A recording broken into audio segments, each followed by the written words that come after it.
Fell in love in the key of C, and we walked along. Hello world, it's Mark, and I'm going to do a podcast today. Not really sure how this is going to go, or what exactly we're going to get into, or what the response is going to be, but I'm going to put myself out there and kind of talk about where I am and where I've been and maybe even where I'm going. I don't know that we'll get necessarily to all that today, but my goal is mainly to talk about this, to talk about where I am spiritually and emotionally right now. And if it helps one other person out there with something that you're going through, then I will consider this I'll consider it a success. Because that's really what it's about. Is we're all trying to get through this crazy, muddled, mixed up world together, and there's no right or wrong way of doing it, but let's try to help each other out as we go forward. So I guess the first place to start is kind of me versus Florida. I moved down here several years ago. I think I'll be honest right up front. My life in Florida is not what I want it to be. We can get into later on maybe about whether it's what I needed. That's, who knows, who can say. I just know that it's not what I wanted it to be. Only time I have ever moved in my life, moved down here to be near someone, and didn't work out the way I wanted it to, and I could have reacted in a lot of different ways to that. I could have used that as motivation to go do something bigger and better, to light a fire, as it were. Unfortunately, I didn't. What I did was I internalized it. I isolated. But that's in the past. There's nothing I can do about that right now. Any experience can be, we can judge positively or negatively in the moment. But really what's important is not how we see that in the moment. It's what we do with that afterwards, right? And in this particular instance, I went a long time before I really started to turn it into a positive. But recently, a little year and a half ago, I started picking up some of the things that I love to do again. Music, travel, photography. So my traveling, I restarted that with a trip to Zurich in Switzerland, and just the scenery and the mountains and the lakes. And it was so beautiful. And I've been so lucky to be able to go to so many amazing places in the last year and a half. But I think that there's something you'll notice if you look at my pictures on Facebook or Instagram, is that I'm still doing it alone. You won't really see anybody else in those photos. I mean, sure, I go on the occasional trip to hang out with family, at the beach in North Carolina, etc., or holidays, and I always love them very much and love spending time with them and treasure those moments. But these other trips, they're pretty much solo.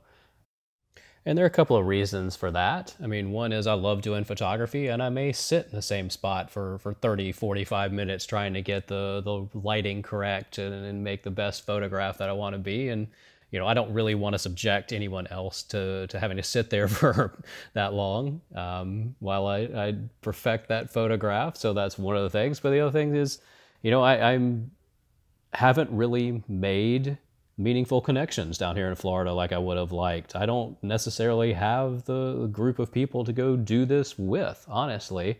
And a lot of the reasons I've been able to do this travel is because of air sales, and being single actually helps a whole lot there, because I don't have to coordinate with other people. I can make a quick decision. These fairs only sometimes last for 24 hours, right? And being able to make a decision quickly and do that, it means not traveling with other people, but also it means I get to go spend a week in Australia at the same time. So there are positives to this, there are negatives to this. So that kind of leads to a fair sale that was going on earlier in the year, where it lasted for a couple of days, and so several of us booked a trip to Amsterdam. Now, Amsterdam is not high on my list of places to visit. I mean, I can do hookers and blow here. I don't necessarily need to travel 4,000 miles for that. Obviously, that's a joke. But I've never really had the Amsterdam bug, but I figured, wanted to go hang out with some folks I know and go do that. And so we booked a flight. And so, planning a trip with other people is a bit of a departure from what I've been doing. And so I was a little apprehensive as it was already going into it. And the first person dropped out before we even left on the trip. And then the other person I was traveling with decided to fly home in the middle of the trip. And so I was in Amsterdam, the last day I was going to be there, by myself, just like if I hadn't planned a trip with anybody to begin with.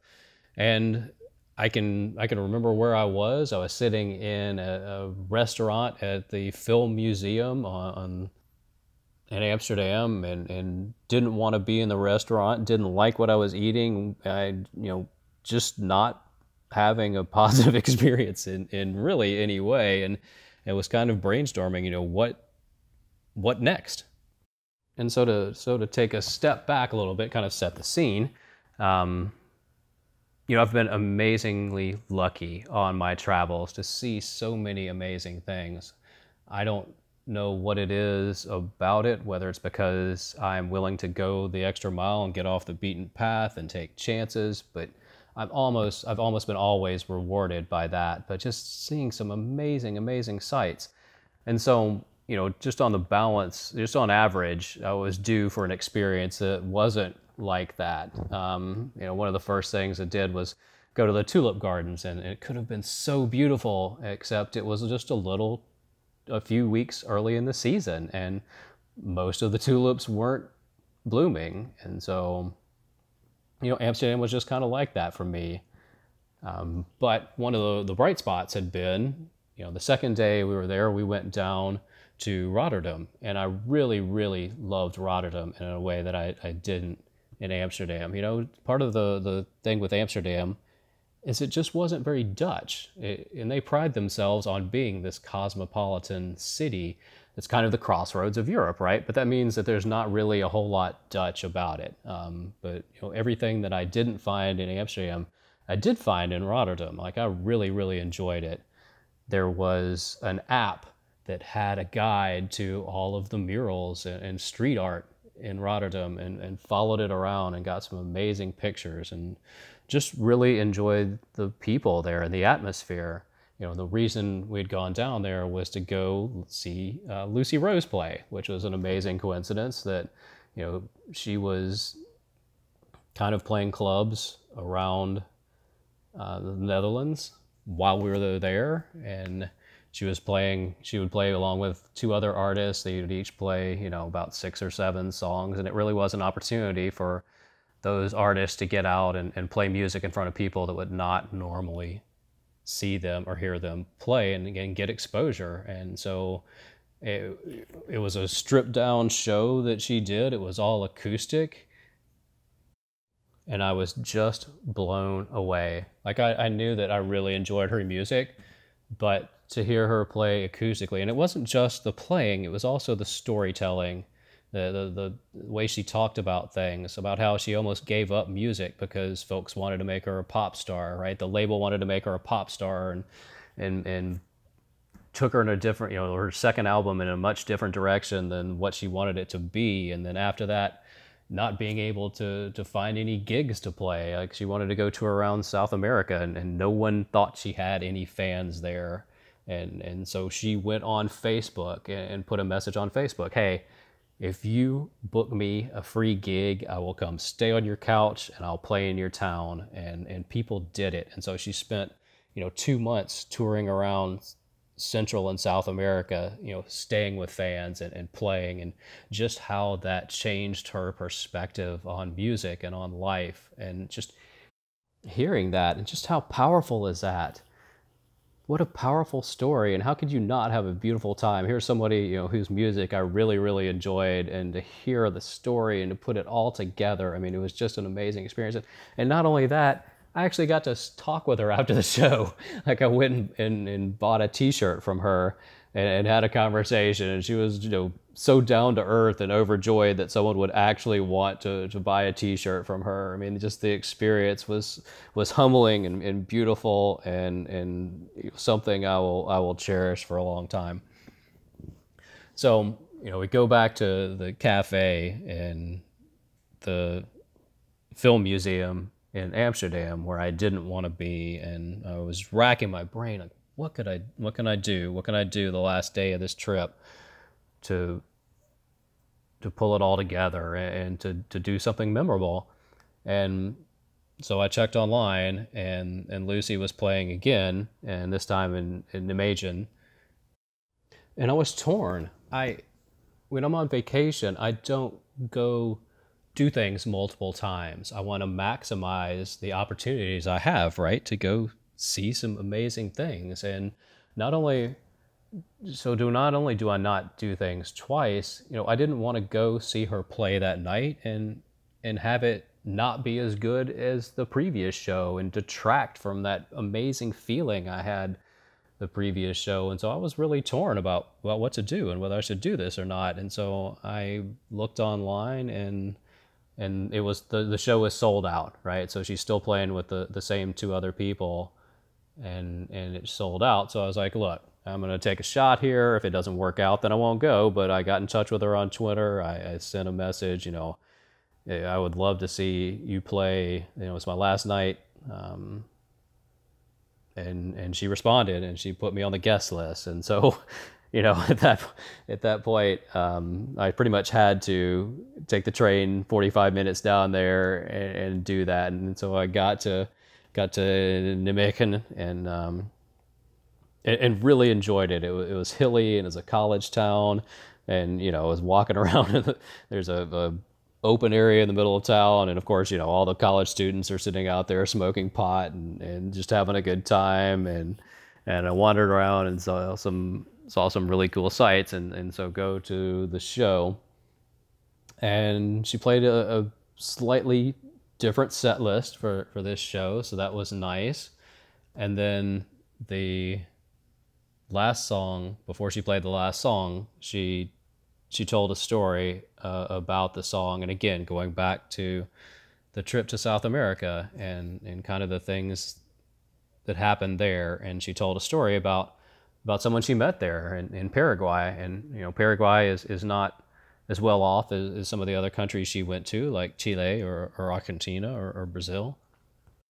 And so this person that she befriended in Paraguay was really poor, and she told about how she racked her brain about what she could do to help him out. Could she give him a job selling T-shirts? What could she do? And she couldn't come up with anything. So instead of trying to do something for it, she wrote a song about it. And so the song she played was amazing, and it's called I Can't Change It All. And just the story and the song and the crowd, because again, this was a crowd that wasn't necessarily fans of hers. It was people out listening to new music, and you could just feel the change in the air that she had won the crowd over with this story and with this song, and the applause afterwards. The tenor of it was completely different, and just the power of that moment. And obviously it just like punched me in the face, right? I mean, it's just this, here you are struggling and going through weirdness, and well, I mean, let me read what I wrote to her on Twitter, thanking her for getting me into the show and for that moment. So what I said was, "Thank you for tonight. I wasn't all that interested in visiting Amsterdam. Really only did so to be with friends. And one bailed before the trip, and the other flew back to the States this morning ahead of schedule. Tonight put it all in perspective, not only getting to see you play, but also the story about Paraguay, and I can't change it all. Anyway, I shared this on Facebook. Thank you so much." And she responded. She said, "So glad you enjoyed the night, and it meant something. that's all I ever want, it means it's all worth something. And I think that's a great place to end this podcast. It all is worth something. To put it mildly, obviously, that night and that song and that experience touched me very, very deeply and has led to a lot of changes in the way I view things and the choices I'm trying to make. If you've seen me recently, you can certainly see the physical changes. As I've lost 20 pounds now in the last 3 months. And I'm not sure whether this podcast thing is going to be a long-term project, but at least want to describe kind of how things have gone since then and why. And, who knows how long this is going to continue, this inspiration, this change, this flood that's washed things away and given me a chance to kind of do things differently.